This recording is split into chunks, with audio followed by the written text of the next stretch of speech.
नमस्कार, स्वागत है आपका ज्ञान वृक्ष के इस ऑनलाइन क्लास में। दोस्तों, पिछली क्लास में मैंने आप लोगों को बताया था कुछ पर्वतों के बारे में, माउंटेन्स ऑफ इंडिया के बारे में हम लोग पढ़ रहे थे, जिसमें आप लोगों को बताया था कि अरावली पर्वत, उसके बाद विंध्याचल पर्वत, उसके बाद सतपुड़ा पर्वत और उसके बाद वेस्टर्न घाट माउंटेन के बारे में, पश्चिमी घाट पर्वतमाला के बारे में भी बताया था, जो कि बताना बाकी रह गया था। कुछ चीज़ों को भी बता भी दिया था। तो चलिए आइए देखते हैं। देखिए, थोड़ा सा मैं रिवाइज करा देता हूं। देखिए यहां से, जैसे ये कौन सा क्षेत्र है, तो ये हमारा दक्षिण भारत का क्षेत्र है, मतलब इंडियन पेनिनसुला का क्षेत्र है ये। तो इसमें मैंने बताया था कि यहां पर हमारा अरावली पर्वत है, ये अरावली पर्वत है। अरावली पर्वत कौन से राज्य में बताया था? राजस्थान में, याद रखिएगा। उसके बाद यहां से मैंने दिखाया था कि यहां से ये जो पर्वत है, ये कौन सा पर्वत है? तो ये पर्वत है विंध्याचल या विंध्य पर्वत, विंध्य या विंध्याचल। उसके बाद ये जो पर्वत आप देख रहे हैं, ये इस पर्वत का नाम है, इस पर्वत का सतपुड़ा। क्या नाम है? सतपुड़ा। सतपुड़ा के बाद यहां से एक पर्वत के बारे में मैंने बताया था, इस पर्वत का नाम है वेस्टर्न घाट माउंटेन। इसको बोलते हैं पश्चिमी घाट पर्वत, जिसके बारे में हम लोग पढ़ रहे थे और कुछ बातें बच गई थी जिसे बताना बाकी रह गया था। और इधर से एक पर्वत है, ये एक पर्वत है, इस पर्वत का नाम है ईस्टर्न घाट माउंटेन, पूर्वी घाट पर्वत। अब मुझे बताइए कि पश्चिमी घाट पर्वत और पूर्वी घाट पर्वत का जो किनारा है, मतलब पश्चिमी घाट और पूर्वी घाट दोनों आकर कहाँ मिलते हैं? तो ये दोनों आकर के मिलते हैं, उस एरिया को बोलते हैं नीलगिरी। क्या बोलते हैं? नीलगिरी। तो ये याद रखेंगे कि पश्चिमी घाट और पूर्वी घाट दोनों एक दूसरे से कहाँ मिलते हैं? नीलगिरी क्षेत्र में। ये भी मैंने बताया था कि यहाँ पर पड़ता है थाल घाट दर्रा, उसके बाद भोर घाट दर्रा, उसके बाद पाल घाट दर्रा, उसके बाद सीनकोट दर्रा, ये सब बताया था। फिर मैंने बताया था कि पश्चिमी घाट पर्वत को सह्याद्री पर्वत भी कहा जाता है, इसे याद रखना है। आगे बढ़ते हैं। अब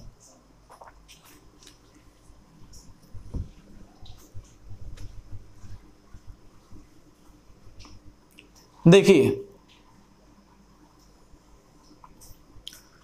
ये हमारा पश्चिमी घाट है, पश्चिमी घाट।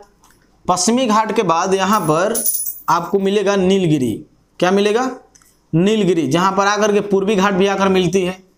तो ये हमारा नीलगिरी है। ये है वेस्टर्न घाट, पश्चिमी घाट पर्वत, वेस्टर्न घाट। उसके बाद ये है आपका नीलगिरी, नीलगिरी पर्वत, नीलगिरी। और ये जो है, यहां पर एक पर्वत है, छोटा सा दिख रहा होगा आप लोगों को। इस पर्वत का नाम है अन्नामलाई, अन्नामलाई। उसके बाद यहां एक माउंटेन है जो इस तरीके से गया है, इस तरीके से गया है। इस पर्वत का नाम है पालिनी, पालिनी पहाड़ी, पालिनी हिल्स। उसके बाद यहां जो पहाड़ी है, यहां जो पहाड़ी है, इस पहाड़ी का नाम है कार्डामोम पहाड़ी, कार्डामोम हिल्स। तो इसे याद रखना है, ये पश्चिमी घाट, जहां पर पश्चिमी घाट और पूर्वी घाट आकर के मिलते हैं, junction of eastern Ghat and western Ghat is called Nilgiri. पूर्वी घाट और पश्चिमी घाट का मिलन स्थल नीलगिरी पहाड़ी कहलाती है। उसके बाद ये हमारा अन्नामलाई है, देख लीजिए, ये अन्नामलाई है।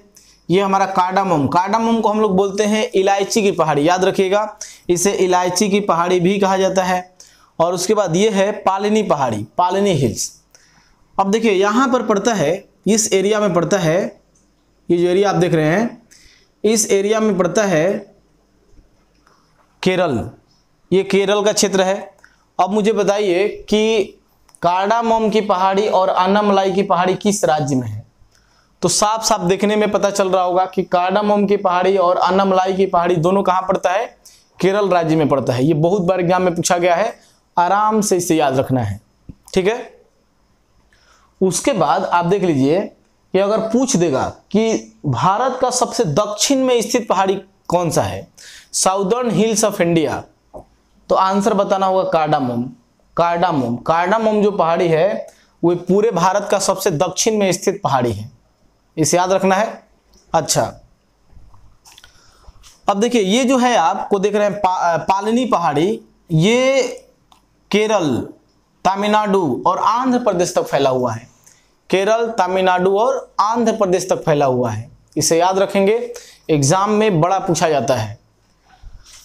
अब देखिए यहां पर ये जो पालनी पहाड़ी है, इस पहाड़ी पर एक वन पाया जाता है, फॉरेस्ट, एक वन है जिसका नाम है सोलो वन।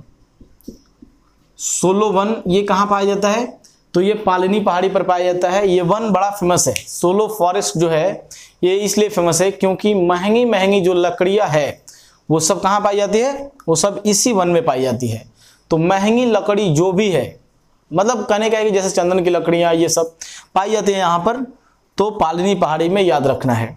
अच्छा, अब क्या है कि देखिए, अब यहां से जो पूर्वी घाट की पहाड़ी है, पूर्वी घाट की पहाड़ी वो इस तरीके से है, इस तरीके से कट के आई हुई है, इस तरीके से। मतलब कहने का ये है कि अगर आपसे कभी पूछ देगा कि बताइए कौन सी पहाड़ी कंटिन्यू है और कौन सी पहाड़ी कंटिन्यू नहीं है, तो देखिए पश्चिमी घाट जो है वो कंटिन्यू है, मतलब इसके जितना कटा हुआ नहीं है। पश्चिमी घाट जो आप देख रहे हैं, वेस्टर्न घाट, ये कंटिन्यू है, लगातार है। लेकिन आप देखिए पूर्वी घाट जो आप देख रहे हैं ना, ये पूर्वी घाट, ये कंटिन्यू नहीं है, ये कटा छटा है। कटा छटा क्यों है, क्यों ऐसे कटा हुआ है, तो देखिए क्यों कटा हुआ है मैं बता दे रहा हूं। अब यहां पर हुआ क्या है, इसका कटने छटने का कारण क्या है मैं बता रहा हूं कि हुआ क्या है यहां पर, कि यहां से आती है ब्रह्मपुत्र नदी, यहां से आती है गंगा नदी, ये है महानदी, गोदावरी, कृष्णा, कावेरी, पेनार, ये सब नदियां हैं। ये सब नदियां पूर्वी घाट को इतना बार काट दी है कि ये रेगुलर नहीं बचा, मतलब कंटिन्यू नहीं बचा, ये मतलब कि कट छट के रह गया है। तो इसलिए याद रखिएगा कि ये रेगुलर है, रेगुलर नहीं है, और ये रेगुलर है। अच्छा, ये बंगाल की खाड़ी से लगा हुआ है और ये किससे लगा हुआ है, अरब सागर से लगा हुआ है। अब प्रश्न यहां पूछा जाता है कि पूर्वी घाट की सबसे ऊंची चोटी कौन सी है। अगर आपसे प्रश्न पूछ दिया कि पश्चिमी घाट की सबसे ऊंची चोटी कौन सी है, तो पश्चिमी घाट की सबसे ऊंची चोटी है, इसका नाम है अनाईमुड़ी। पिछले वीडियो में मैंने बताया था अनाईमुड़ी, अनाईमुड़ी केरल में पड़ता है, याद रखिएगा केरल में है ये, क्योंकि केरल में ये पश्चिमी घाट में यहीं पर पड़ता है, इसलिए पूरे पश्चिमी घाट की सबसे ऊंची चोटी है अनाईमुड़ी, और दक्षिण भारत की भी सबसे ऊंची चोटी है अनाईमुड़ी। लेकिन अगर पूछ देगा कि पूर्वी घाट की सबसे ऊंची चोटी कौन सी है, यहां से यहां तक की सबसे ऊंची चोटी कौन सी है, तो आपको आंसर देना होगा दो। देखिए दो आंसर मैं बता दे रहा हूं, एक है अरमाकोंडा, अरमाकोंडा ये है, और एक है महेंद्रगिरी, महेंद्रगिरी। देखिए इसकी लंबाई 1501 मीटर है और इसकी लंबाई 1603 मीटर माना जाता है, 1603 मीटर माना जाता है। अब देखिए कुछ किताब अगर आप पढ़ेंगे, जैसे आप एनसीईआरटी फॉलो करते हैं तो एनसीईआरटी में दिया हुआ है ये, लेकिन कुछ किताबें मानती है कि नहीं ये पश्चिमी घाट से अलग है, महेंद्रगिरी आंसर होगा। तो आपको इसके हिसाब से जैसे पूछा जाएगा वैसे आपको जवाब देना है। अगर आप पूछेंगे कि सर दोनों आ गया ऑप्शन में तो क्या करेंगे, दोनों आएगा तो यही मान के चलना है, क्योंकि हम एनसीईआरटी ही मान के चलेंगे। तो आरमाकोंडा याद रखिएगा, आरमाकोंडा अगर ऑप्शन में नहीं रहेगा तो क्या लगाएंगे, महेंद्रगिरी लगाएंगे। तो याद रखिएगा पूर्वी घाट की सबसे ऊंची चोटी कौन सी है, तो आरमाकोंडा है, और अगर नहीं दिया हो तो महेंद्रगिरी। बात समझ गए।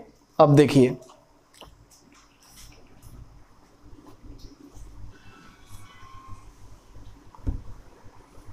और एक बात यहां पर समझिए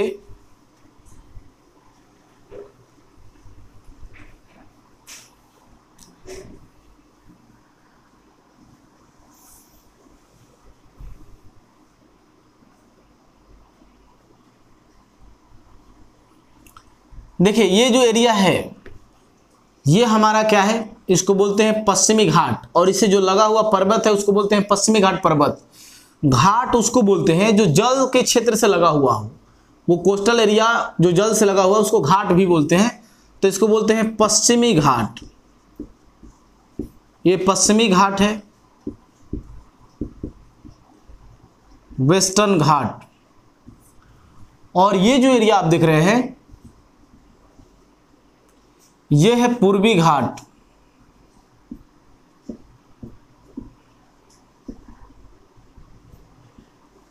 इसको बोलते हैं ईस्टर्न घाट। यह है वेस्टर्न घाट और यह ईस्टर्न घाट। इसे याद रखना है, ये क्वेश्चन बार बार एग्जाम में पूछा जाता है कि अरब सागर से लगे हुए क्षेत्र को किस नाम से जानते हैं, पश्चिमी घाट। बंगाल की खाड़ी से लगे हुए क्षेत्र को किस नाम से जानते हैं, पूर्वी घाट। दोनों घाट जहां पर आकर मिलते हैं वो कौन सा जगह है, तो नीलगिरी क्षेत्र, नीलगिरी पहाड़ी। इसे याद रखना है, बहुत ही महत्वपूर्ण है।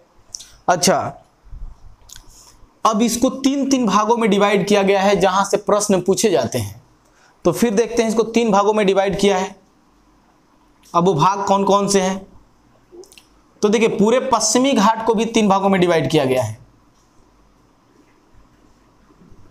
पश्चिमी घाट को भी तीन भागों में डिवाइड किया गया है। जैसे यहां पर है गुजरात, गुजरात से लेकर गोवा तक, मतलब ये गुजरात है, गुजरात से गोवा, गुजरात से गोवा तक का जो किनारा है, गुजरात से गोवा तक का जो क्षेत्र है इसे हम लोग बोलते हैं कोंकण, कोंकण तट, कोंकण तट बोलते हैं।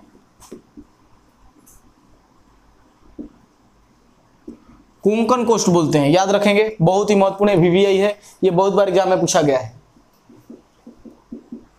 गुजरात से लेकर के गोवा तक का जो किनारा है जो जल से लगा हुआ है उसे किस नाम से जानते हैं, तो कोंकण तट के नाम से जानते हैं। गोवा से लेकर यहां पर पड़ता है कर्नाटक,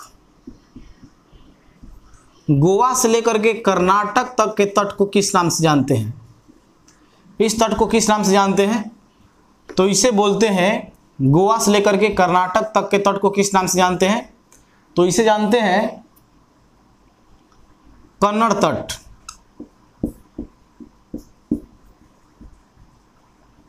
कन्नड़ कोस्ट। ऐसे याद रखेंगे कि कर्नाटक में कौन सी भाषा बोली जाती है, कन्नड़, तो कन्नड़ तट के नाम से जाना जाता है गोवा से लेकर कर्नाटक तक। उसके बाद कर्नाटक के बाद यहां पर पड़ता है केरल, ये केरल है। तो कर्नाटक से लेकर केरल का जो ये तट आपको दिख रहा है, कोस्टल एरिया, समुद्र से लगा हुआ क्षेत्र, इसको किस नाम से जानते हैं,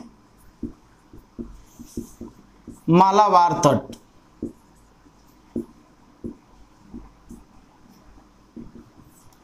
अब देखिए पश्चिमी घाट को तीन भागों में बटा गया है, और जितने भी प्रश्न यहां से पूछे जाते हैं मैं बता दे रहा हूं, सबसे ज्यादा बार एग्जाम में ये पूछा गया है, याद रखेंगे, ये बहुत ही मोस्ट इंपोर्टेंट है, इसे याद रखना है। देखिए गुजरात से गोवा तक के तट को कोंकण तट, गोवा से कर्नाटक तक के तट को कन्नड़ तट, कर्नाटक से केरल तक के तट को मालाबार तट। तो ये जो तीन कोस्ट आप देख रहे हैं, तीन एरिया जो आप देख रहे हैं, ये बहुत ही महत्वपूर्ण है। और भी प्रश्न कैसे पूछे जाते हैं, पूछेगा कि पश्चिमी घाट यहां से लेकर के पूरा यहां तक क्या है, पश्चिमी घाट है, वेस्टर्न घाट। तो वेस्टर्न घाट का सबसे नॉर्दर्न एरिया कौन सा है, मतलब पश्चिमी घाट का सबसे उत्तर में स्थित तट का नाम क्या है, तो उत्तर में यही है ना, गुजरात से गोवा। और सबसे दक्षिण में कौन सा है, तो मालाबार तट है। बीच में कौन सा है, तो ये कन्नड़ तट है, इसे याद रखना है। अब पश्चिमी घाट को तीन भागों में बांटा गया है, तो पूर्वी घाट को भी तीन भागों में बांटा गया है। मैं दिखा दे रहा हूं, देखिए केरल से लेकर के यहां तक आएंगे, केरल से के बाद यहां तमिलनाडु, तमिलनाडु से लेकर के पूरा यहां आंध्र प्रदेश तक, तमिलनाडु से लेकर के आंध्र प्रदेश, ये तमिलनाडु है, तमिलनाडु से आंध्र प्रदेश। तो तमिलनाडु से आंध्र प्रदेश के तट को किस नाम से जानते हैं, ये कौन सा एरिया है, किस नाम से जानेंगे इसे, कोरोमंडल तट। तो यह है कोरोमंडल, कोरोमंडल तट,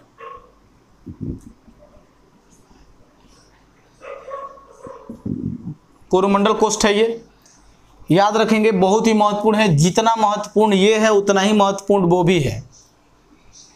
उसके बाद आंध्र प्रदेश और यहां पर पड़ता है ओडिशा, ये ओडिशा है।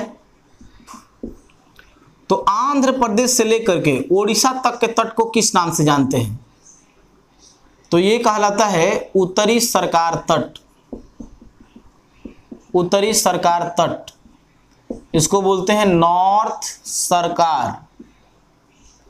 देखिए नॉर्थ सरकार एक ऐसा एरिया है, आप नाम सुनोगे मद्रास प्रेसिडेंसी, कभी हिस्ट्री में पढ़ाऊंगा तो आपको पता चलेगा कि मद्रास प्रेसिडेंसी था।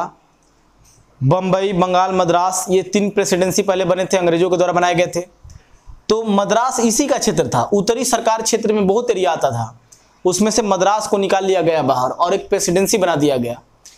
तो इसीलिए इसका नाम रख दिया गया, मतलब उसी के नाम पर रख दिया गया इसका उत्तरी सरकार तट। उसके बाद यहां पर पड़ता है वेस्ट बंगाल, पश्चिम बंगाल। तो उड़ीसा से लेकर के पश्चिम बंगाल तक के तट को, उड़ीसा से पश्चिम बंगाल के तट को किस नाम से जानते हैं? तो इसे हम लोग बोलते हैं उत्कल तट, उत्कल तट, उत्कल तट याद रखिएगा, बहुत ही महत्वपूर्ण है। उत्कल, उत्कल कोस्ट। देखिए आप कभी हमारा राष्ट्रगान पढ़ेंगे, जन गण मन, जन गण में आएगा उत्कल बंगा चल जलधि तरंगा, ऐसे करके आता है। तो उत्कल मतलब क्या कि उत्कल यहां से लिया गया है, उड़ीसा से लिया गया है। बंगा मतलब बंगाल से लिया गया है, तो ये याद रखेंगे उत्कल उड़ीसा का क्षेत्र है। उसके बाद गुजरात, मराठा, ऐसे करके आता है उसमें। तो जो राज्य कोस्टल एरिया से भी लगे हुए हैं उनका भी नाम उसमें लिया गया है। तो ऐसे ध्यान में रखना है। और क्या, फिर से मैं समझा दे रहा हूं। देखिए ये पश्चिमी घाट है, ये पूर्वी घाट है। पश्चिमी घाट को 3 भागों में बांटा गया है। गुजरात से गोवा तक के तट को कोंकण तट, गोवा से कर्नाटक तक के तट को कन्नड़ तट, और कर्नाटक से केरल तक के तट को मालाबार तट। यह है पूर्वी घाट। पूर्वी घाट को भी 3 भागों में डिवाइड किया गया है। तमिलनाडु से आंध्र प्रदेश के तट को कोरोमंडल तट, आंध्र प्रदेश से उड़ीसा के तट को उत्तरी सरकार तट, और उड़ीसा से पश्चिम बंगाल के तट को उत्कल तट कहा जाता है। तो ये सभी याद रखिएगा, ये बहुत ही महत्वपूर्ण है, एग्जाम में बार बार पूछा गया है। आगे बढ़ते हैं। मैं आशा करता हूं आप लोगों को समझ में आ गया होगा। आगे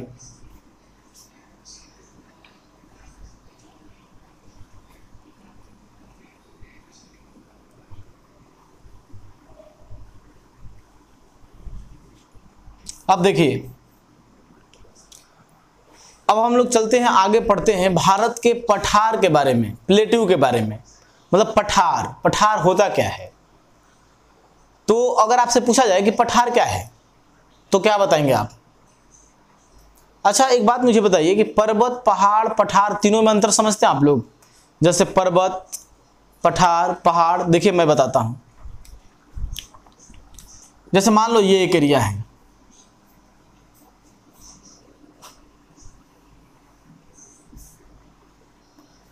ये है, और ये जमीन है, मतलब ये भूमि है इस तरीके से। अब देखिए इसमें 3 आपको दिख रहा होगा, एक यहां से लेकर यहां तक, एक यहां से यहां तक, और एक ये। अब मुझे बताइए आप लोग, मैं डेफिनेशन साधारण बता दे रहा हूं, आप समझ लीजिएगा। देखिए जिस पे आप आसानी से चल सकते हैं, जिस पे आप आसानी से मतलब दौड़ भी सकते हैं, दौड़ सकते हैं, तो उसे बोलते हैं पठार। ये भूमि से थोड़ा सा ऊंचा हो, प्लेट्यू बोलते हैं इसे।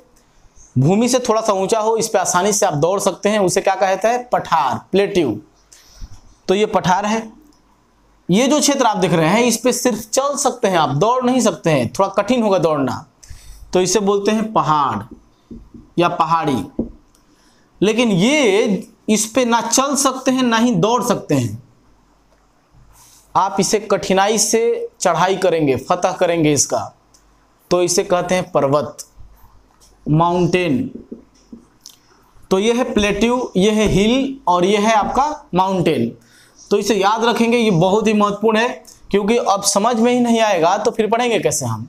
पता भी तो होना चाहिए कि कौन से चीज़ को क्या बोलते हैं। तो इतनी बातें याद रखिएगा, आगे मैं बताता हूँ।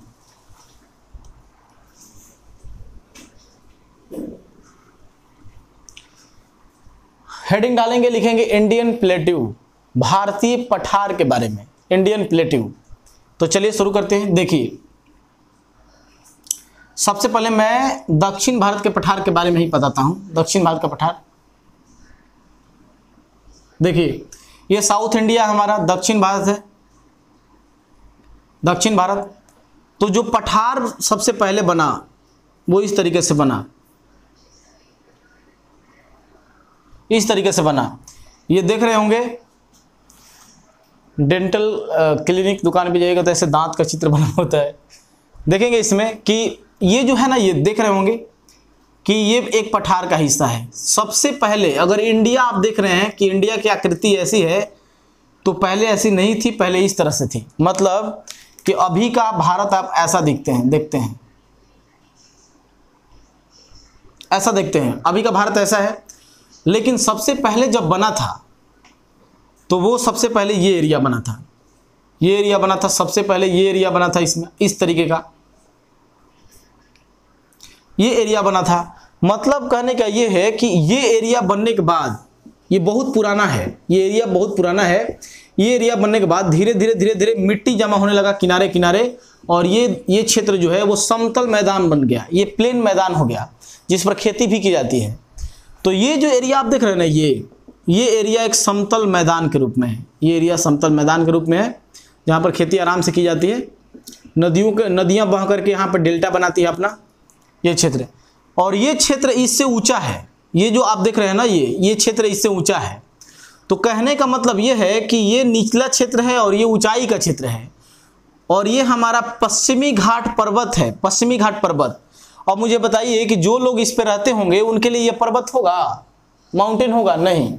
जो लोग इस निचले क्षेत्र में रहते होंगे उनके लिए ये पर्वत है। इसलिए वेस्टर्न घाट, पश्चिमी घाट पर्वत को वास्तविक पर्वत नहीं माना जाता है। अच्छा, ये क्षेत्र सबसे पहले बना, इसीलिए सबसे ज्यादा कठोर है, याद रखिएगा, ग्रेनाइट चट्टानों से बना हुआ है। आप देखेंगे कि दक्षिण भारत में जल्दी भूकंप नहीं आता है, महाराष्ट्र के लातूर तक भूकंप आया है, उसके आगे नहीं। मतलब कहने का है कि दक्षिण भारत में आप चले जाएंगे तो इस एरिया में आप नहीं सुनेंगे कि चेन्नई में भूकंप आया, केरल में भूकंप आया, नहीं सुनेंगे। क्यों? क्योंकि ये ग्रेनाइट चट्टानों से बना हुआ है। ये भारत का सबसे पहला हिस्सा है जो बन के तैयार हुआ था। सबसे ज्यादा उत्तर भारत में भूकंप आता है, क्योंकि उत्तर भारत बहुत बाद में बना है। जब हिमालय बना तब उत्तर भारत बना, और हिमालय से कई हजार साल पहले से ये बन के तैयार था। इसलिए ये बहुत ज़्यादा कठोर हो गया है, भूकंप की तरंगे इसे हिला नहीं सकती है। लेकिन सुनामी आता है, समुद्री सुनामी आता है, इधर से सुनामी आएगा समुद्री, लेकिन यहाँ भूकंप से कोई दिक्कत नहीं होता है। अब देखिए,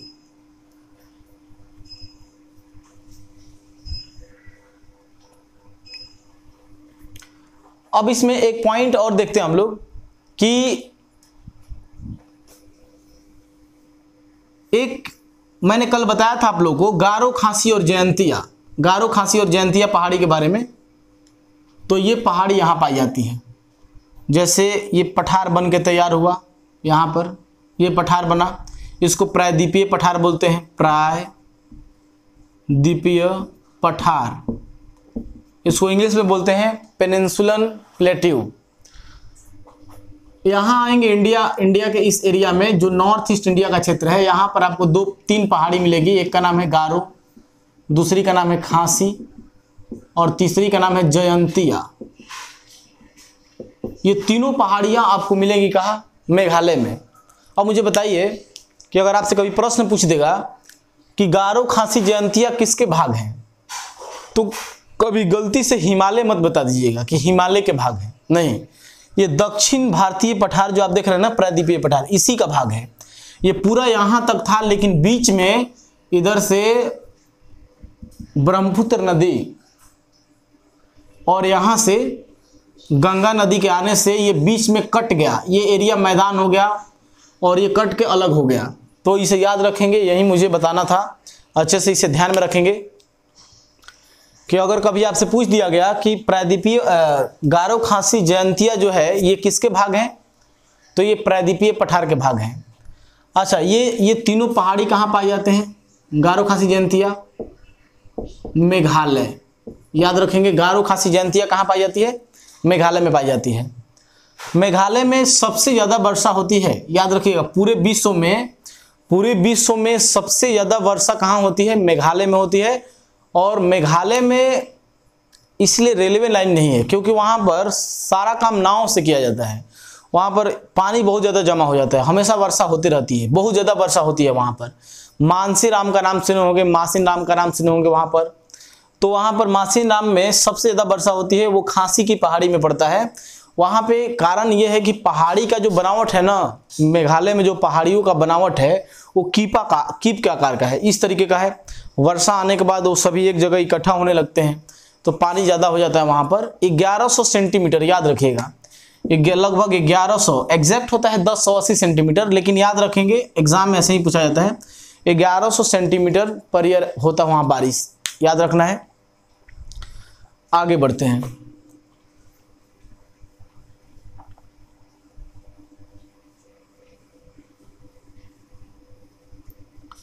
अब देखिए,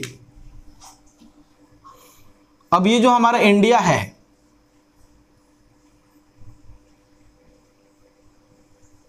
ये जो हमारा इंडिया है, इस इंडिया में एक पठार का मैं नाम बता रहा हूं, यहां से लेकर के यहां तक ये फैला हुआ पठार है, यहां तक फैला हुआ पठार है।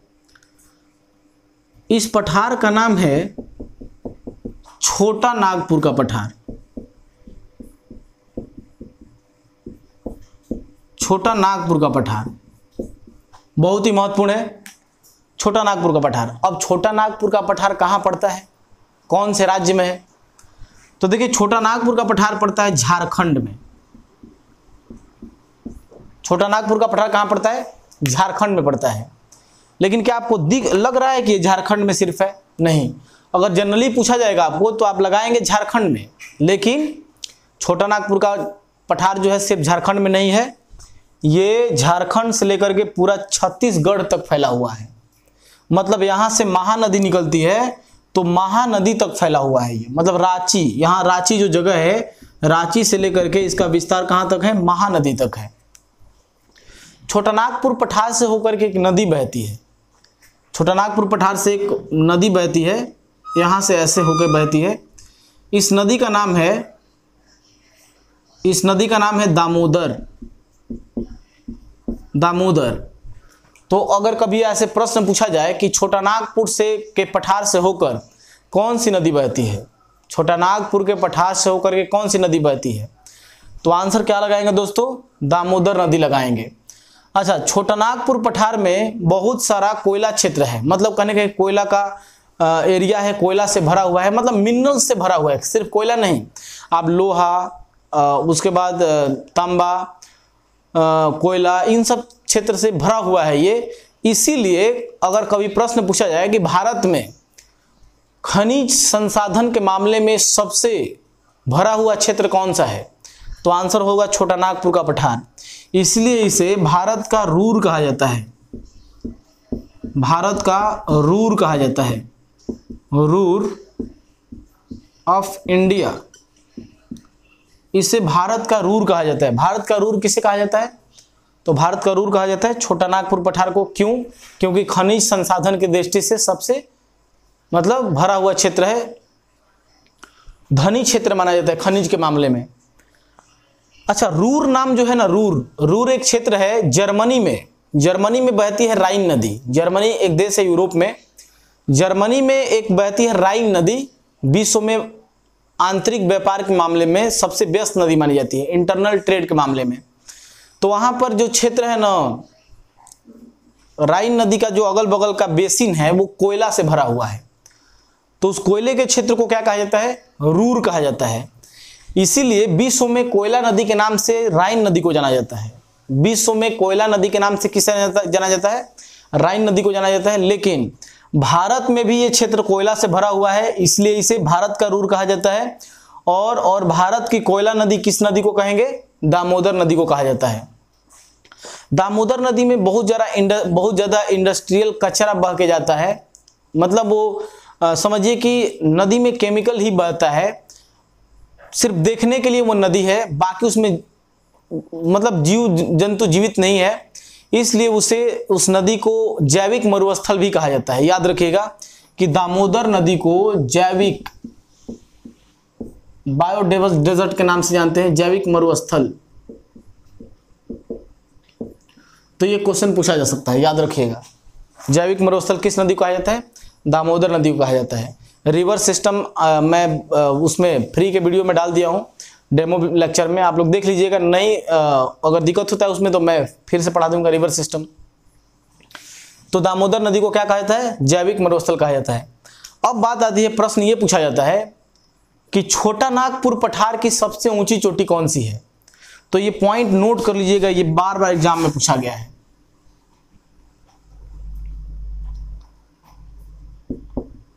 छोटा नागपुर पठार की सबसे ऊंची चोटी यह है पारसनाथ। पारसनाथ 2140 मीटर ऊंचा है। कहीं कहीं 2170 देगा, कहीं कहीं 2122 देगा, इसके लिए झगड़ा नहीं करना है। 2140 याद रखिएगा, वो ऐसा ही देता है। हाइट कभी आपसे पूछा नहीं जाएगा, बस उसका ऊंची चोटी पूछ लिया जाता है कि हाईएस्ट माउंटेन पीक कौन सा है। तो बस आपको बता देना है कि पारसनाथ है। बात समझ गए? अच्छा,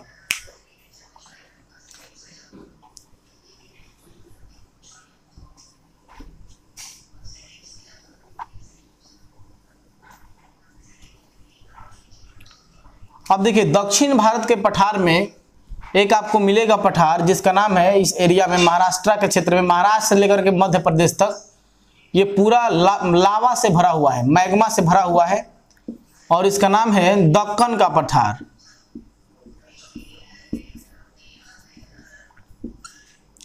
दक्कन का पठार, दक्कन प्लेट्यू।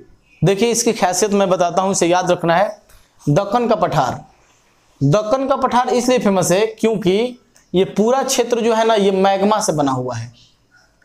मैग्मा कहने का मतलब लावा, धरती के अंदर से भूकंप, जब ज्वालामुखी फटता है, प्लेटें जब दूर हटती है ना धरती के, तो नीचे से मैग्मा निकलता है, और मैग्मा निकल के फैल जाता है धरती के सतह पर। तो ये फैल गया इस एरिया में, और ये एरिया पूरा दक्कन का पठार कहलाता है। इसमें काली मिट्टी का निर्माण हुआ है। दक्कन के क्षेत्र में ज्यादातर कौन सी मिट्टी पाई जाती है? काली मिट्टी, उसके बाद लेटराइट मिट्टी। और ये महाराष्ट्र में इसका ज्यादा क्षेत्र है, महाराष्ट्र में, उसके बाद इधर मध्य प्रदेश के एरिया में थोड़ा सा है, गुजरात के एरिया में थोड़ा सा है। तो इसे याद रखना है।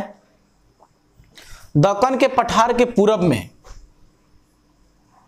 दक्कन के पठार के पूरब में इस एरिया में, इसको बोलते हैं विदर्भ, इस एरिया को। और पश्चिम में इस एरिया को क्या बोलते हैं? इस एरिया को, इसको बोलते हैं सह्याद्री।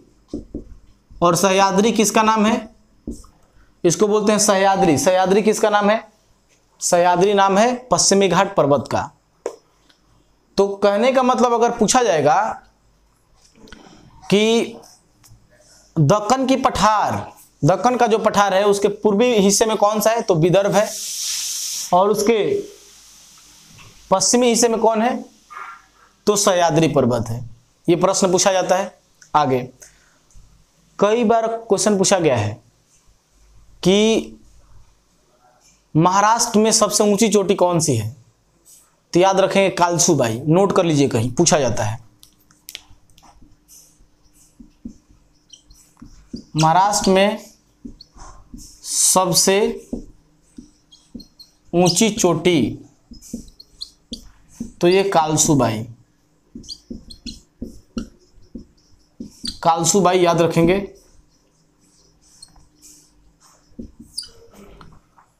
बहुत बार एग्जाम में आया है, वीवीआई है, इसे याद रखिएगा, ये पूछा जाता है। तो दक्कन के पठार में भी सबसे ऊंची चोटी यही है, महाराष्ट्र में जो है। अच्छा, ये जो विदर्भ का क्षेत्र आप देख रहे हैं ना, विदर्भ का, ये पूरा गुजरात तक को कवर करता है। मतलब कहने का है कि गुजरात और महाराष्ट्र के बीच का जो एरिया है उसे कहा जाता है विदर्भ। जब ये महाराष्ट्र और गुजरात अलग नहीं हुए थे तो ये गुजरात को उस समय सौराष्ट्र का क्षेत्र कहा जाता था। इसे याद रखना है। आगे देखिए,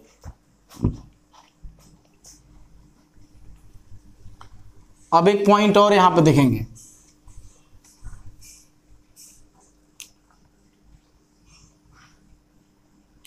ये जो गुजरात का क्षेत्र है यहां पर, ये सौराष्ट्र है। गुजरात में ये सौराष्ट्र है, सौराष्ट्र। और गिर के जो जंगल है ना, गिर के जंगल, गिर के वन, वो यहीं पर पाए जाते हैं। गिर के जंगल एकमात्र भारत के राज्य में पाए जाते हैं। कहां पर? गुजरात में।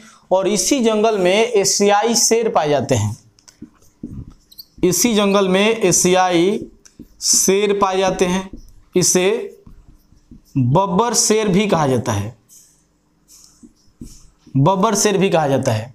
एशियाई शेर, एशियन लायन कहिए चाहे बब्बर शेर कहिए, एक ही बात है। तो वहीं पाए जाते हैं यहाँ पर। एकमात्र भारत का ये जगह है जहां पर ये पाए जाते हैं। इसे याद रखना है। आगे बढ़ते हैं।